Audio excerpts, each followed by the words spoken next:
kani siyang sakyanan, nag-weak ang battery last week. So nagdako kay kong problema kay palit kong battery.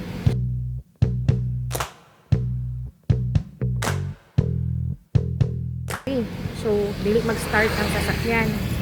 Ngayon na naman na flat.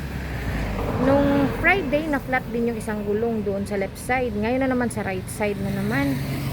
Grabe jud uy. Lord, makaingon na lang jud ka Lord. Grabe na jud nga pagsubok ba. Sa ko pagsubok jud ni kay aside sa personal problem nako. Sa mga material things tulad ana mga gastusonon nga para sa ani ligid ana kinahanglan ako mag-change og tire. Asa mo ko magkuha? Pero ginakaya gyapon guys. Wala man tay choice.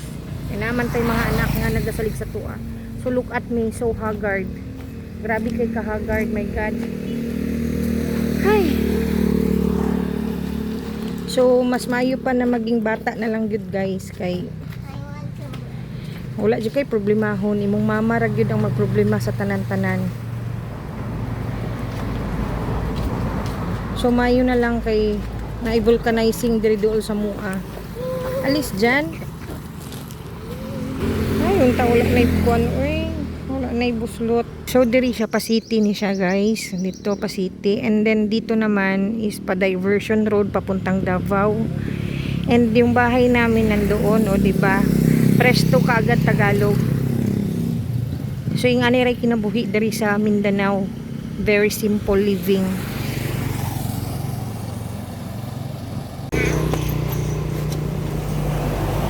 Wala pa ko'y ligo. Kaya gisundo na ako si Bunso tapos nagbayad ko sa Pag-ibig. So nagbayad ako sa Pag-ibig na arrears na balance na ako. So I have 3 months to go. Kung wala lang akong gibayaran sa Pag-ibig guys, okay sana. May mga extra pa akong pera. Pero kay hingani jud ang life. Tagaan jud kag problema sa Ginoo kay ano titingnan talaga ni Lord kung hanggang saan, kung anong kaya mo. So instead na mabad trip ko guys, buhatan na itong solusyon eh.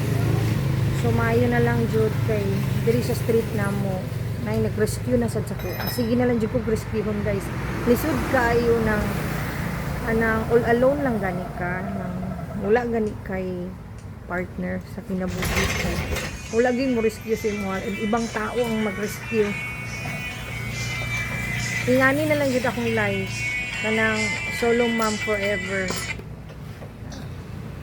Sige na lang kung kanang pag nagani ko trouble kanang ganing problema nga instant na unexpected problems ibang tao ang nag-rescue sa ko guys and thankful kayo ko kay wala ko sila ga-hesitate na tabangan ko. So na nagtudlo sa ko kay kaganina grabe ka flat kaganina akong ligid. So na may pahanginan dito sa unahan kaganina. Iya akong gi-rescue. So iya akong gitudlo diri. So magbayad na ta. Mao na lang jud niya ako ang money guys. Bahala na lang si Lord. Hindi namin nasabi sa inyo na pwede kayong umiram na hanggang 30,000 pesos. Okay na ya. 250 ano. Salamat ya ha. Okay na siya. 50 pesos na lang pera ko. Tara na nak. Let's go.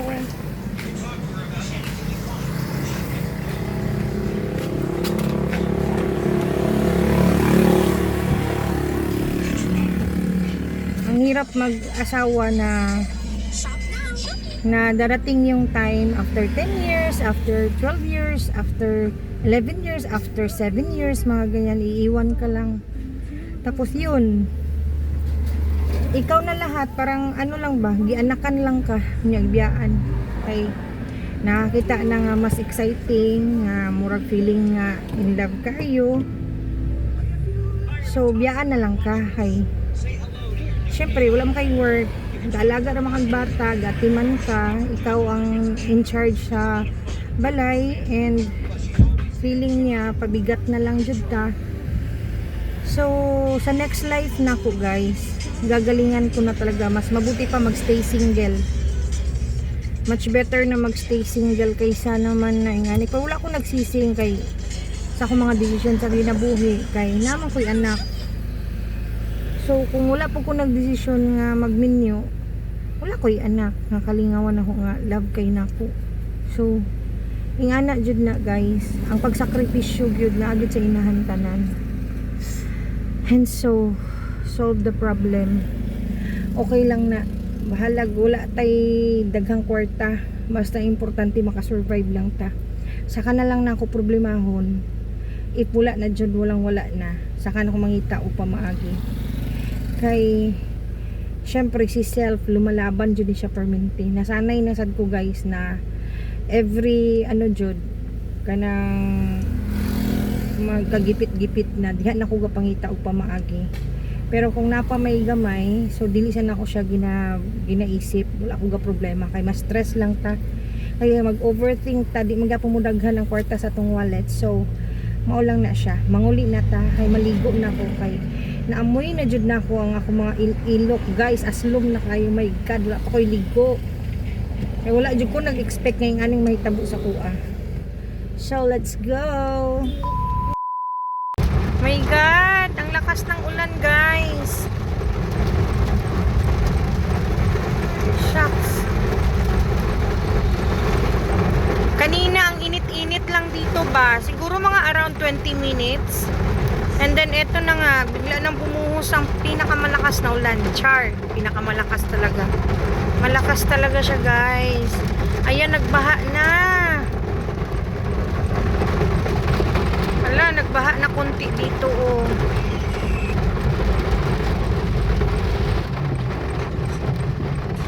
Grabe. Mabuti na lang talaga na tinanggal ko na yung sampay ko doon sa bahay bago umalis. So guys, eto na nga, hinatid ko na si Kuya Sian sa taekwondo niya and sundo ko na din yung mga bagets. So going back nga pala kanina, ayun na nga, na flat tire na naman ako for 2 beses talaga ngayong buwan na to. Ano? Oo nga no, baka nag-burn out sa bahay. Oo nga pala, pag kasi malakas ang ulan dito sa amin guys, nag-burn out jud siya. So for today's video guys, for today, Bisaya, Tagalog na lang jud si mama siya. Ala, kanina di ay nga sobrang lakas di ay, pero sa city hindi naman nag-ulan. Walang ulan sa city, kagagaling namin sa city kay hatod na mo si Kuya sa ihahang taekwondo class. And 9 PM unya nato siya i-pick up. 2 session manggudiyahang salihan, my god. So amazing, kusog kay ulan. I hope na dili siya burn out sa balay. Kay ang gamit ba yan ako sa pagluto guys, kay electric lang gid ba ya siya, wala ko'y gasol. So that's it, mag-drive sa ta kay ulan. So muhapit na dire, wala na siyang ulan. Ayan, paspas kayo ba, kalit-kalit lang ang ulan. So wala na siya na, taligsik na lang gid siya, mamalit na dire o isda. Magprito-prito lang sa balay guys. Prito. Aray. Pila ni? 240. Ano, para dito. Bali, 3. Unya pa, naapay dugang ana. Thank you. Kani luha. Kani sila. Okay.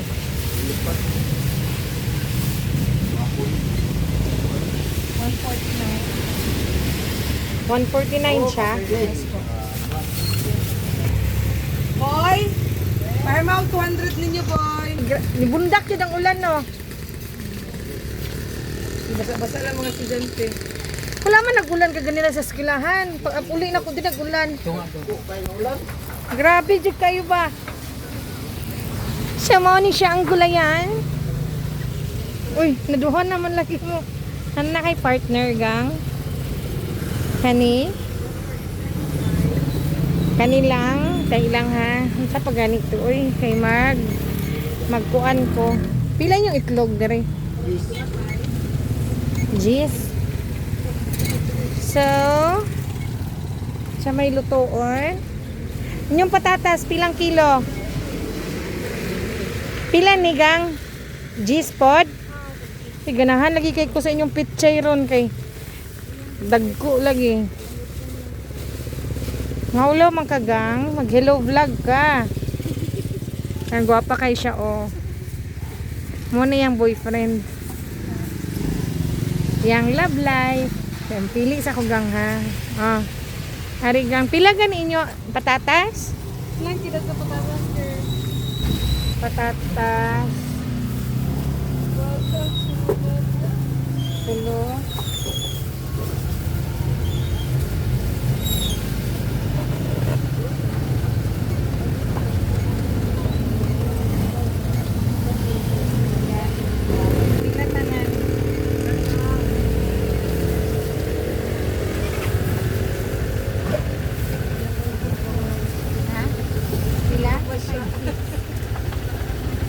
Nahinuot ko silang buka. Kasi brand sa cellphone mo tayo? Ang brand sa akong cellphone Samsung. Samsung S24 din.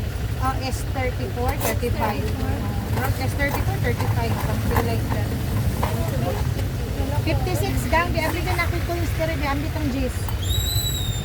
90. Imo pa tibuot man itong G's. Ikaw ba? Kagagaon kay gagang.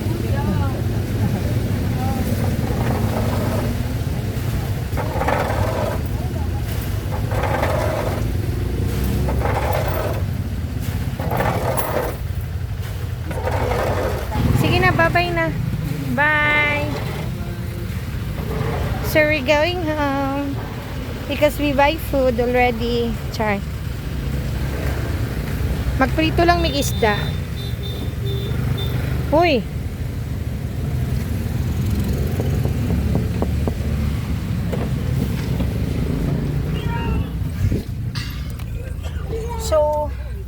So wala lang.